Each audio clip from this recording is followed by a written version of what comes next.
Saber o conocer? Do you really know how to say you know something?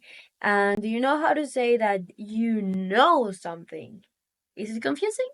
Well, that's probably how you feel when you're trying to use these two verbs in Spanish.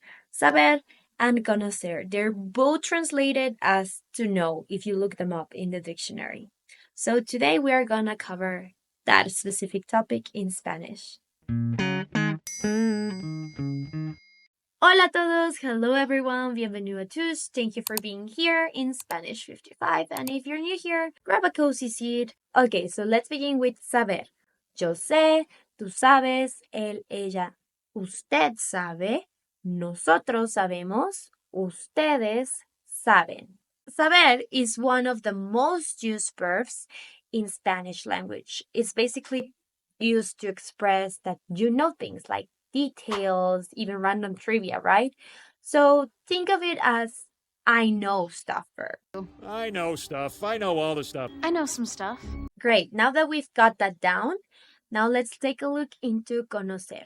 Yo conozco, tú conoces, él, ella, usted conoce, nosotros conocemos, ustedes, ellos, ellas conocen. Great. So conocer, on the other hand, is more about familiarity. Think about someone that you know really well. Like, conozco a mi madre. I know my mom, right? I'm familiar with her. Knowledge for knowledge. Seem fair? So keep in mind that sometimes you can use both verbs. However, they have different nuances to it. So let's say, conozco París. I know Paris, but that means I know because I've been there. I know about Paris. I know about its politics. I know about its gastronomy. I know about, I don't know, you're a nerd and you love reading about Paris or whatever stuff you. Great. So now that we've conjugated both saber and conocer, let's get into some real life examples. Have you ever heard the expression lo conozco como a la palma de mi mano? It's basically saying I know him like the back of my hand. Super useful, right? And it expresses that you're familiar with it. You're familiar with him, you're familiar with her, you're familiar with that person, right? Let's say that you don't know how to do something.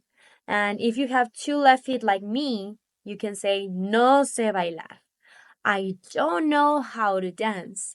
But if you do know how to dance, yo sé bailar o sé bailar, right? Easy peasy. Now, here's an easy way to remember when to use one or the other. You want to use saber when you want to talk about details, about information, or about skills. Think of it as you want to say, I know how to, or I know about. For instance, yo sé la respuesta, I know the answer. Or sé nadar, I know how to swim. On the other hand, you want to use conocer when you want to express familiarity with people, places, or even things. For instance, conozco a María, I know María. Or conozco bien esta ciudad, I know this city pretty well. Well, then I am going to give you some examples and you're going to try to guess whether it's saber or conocer. Remember that you do have to conjugate. Okay? So the first one is yo karate.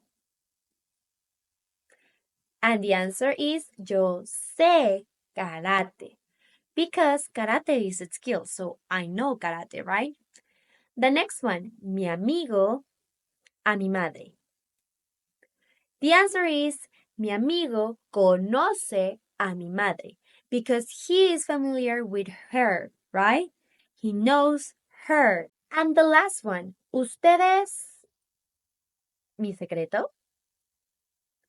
Ustedes saben mi secreto. It's like saying, do you know my secret? So how was it? Easy peasy lemon squeezy?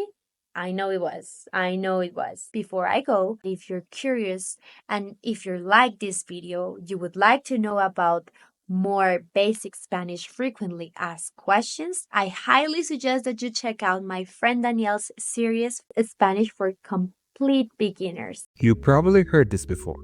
There's no way around it. You just have to memorize all the irregular verbs one by one. Well, that's not entirely true.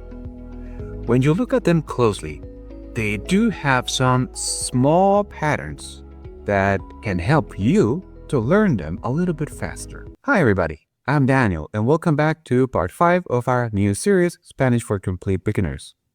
He is a great teacher and he's working ultra hard, so I will put the link down on the description box. So click on it and see for yourself. Also, no olviden, do not forget to check out Spanish55.com, where you can find your own personal Spanish tutor who happens to be a Spanish certified native speaker. And they will actually help you to tailor your own lessons to achieve your own goals at your own pace. Doesn't matter if you have academic purposes, it's just traveling or I don't know, for the mere fun and joy of learning a new language. Guys, if you like this video, please remember to thumbs up and I will see you on the next video. Hasta la próxima!